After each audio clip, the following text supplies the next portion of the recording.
Back in the day, the Mockers were a Wellington group of young men led by Andrew Fagan, who rocked the New Zealand music scene with hits like One Black Friday, Swear It's True, and Forever Tuesday Morning. Hello, I'm Mike Bain from Christian Voice New Zealand.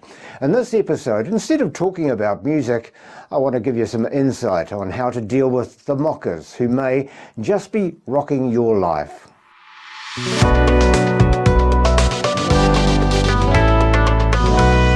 This is a message for anyone claiming Christianity as their belief.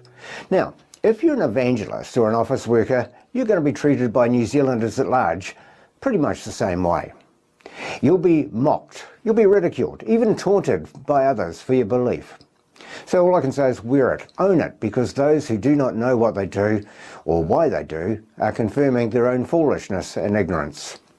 You're not the first, though the mockers have been around for a long time.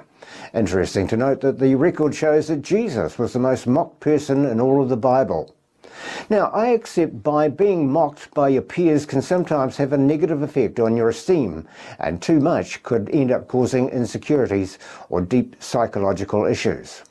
But then, isn't this what the father of the lies, Satan, wants you to believe?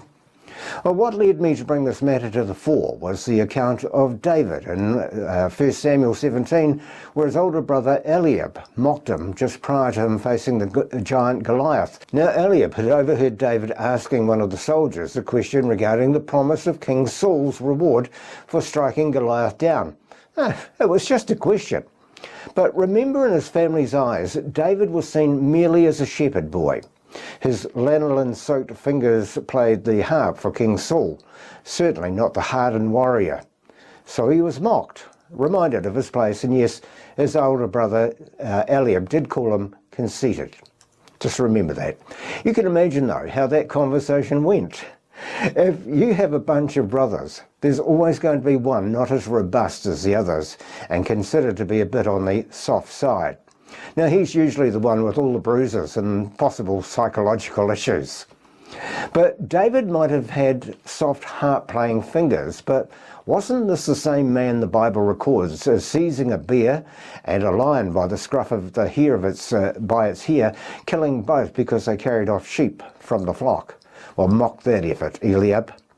There's a significant difference, though, between constructive criticism or mocking coming from a family or close friends who care about you, and they want to see you doing better in life.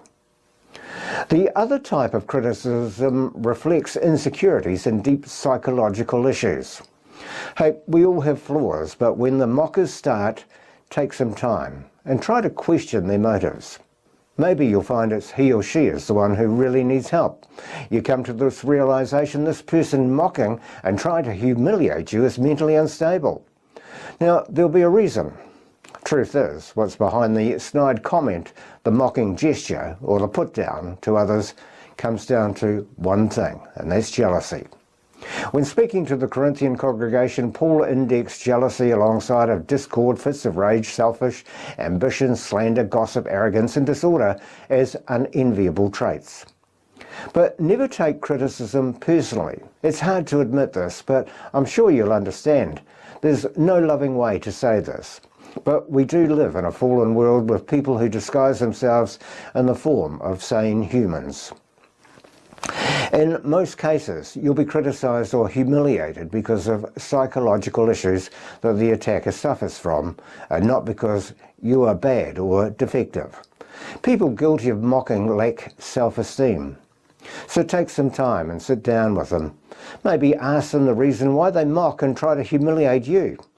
Ask them why they feel good about their mocking, and if the opportunity opens, tell them about why you have the courage to follow your belief in God. Hey, if nothing else, pray for them. Pray for God to remove the scales from their eyes and see his glory. But remember David, the biblical account tells us it wasn't only his brother who was mocking him. Goliath did too. If you read the account again, you'll find a great lesson for all of us when facing the bullies, the mockers, the scoffers in our own lives. But in the story, Saul suited David up in his own tunic with a coat of armour and a bronze helmet on his head. Now at first glance, David, apart from size, looked no different to that of his aggressor. Wearing a suit of armour signalled to Goliath that David would meet him on his level. But there was a problem. David struggled to walk in his armour, and to be honest, you could say the role of warrior just didn't suit David. But remember Eliab's words when he mocked David? Oddly, his brother was right. He was, after all, just a shepherd boy. To have met Goliath on his own terms on the battlefield, suited in armour, would have been both conceited and suicidal. Sometimes you just need family to bring you back to reality. And so David the shepherd, David the harp player, instead went into battle against Goliath dressed as a shepherd, complete with a staff and sling. But before going out to meet the giant, he stopped at the stream, and he carefully chose 5 stones which he put into a shepherd's pouch. Well, here's the lesson for all of us when faced by the mockers, the scoffers and the bullies. Their words were meant to have an impact on you. Their words were designed to ridicule you because you serve a higher authority. So learn from David. Don't meet them on their terms. Don't meet them with like for like.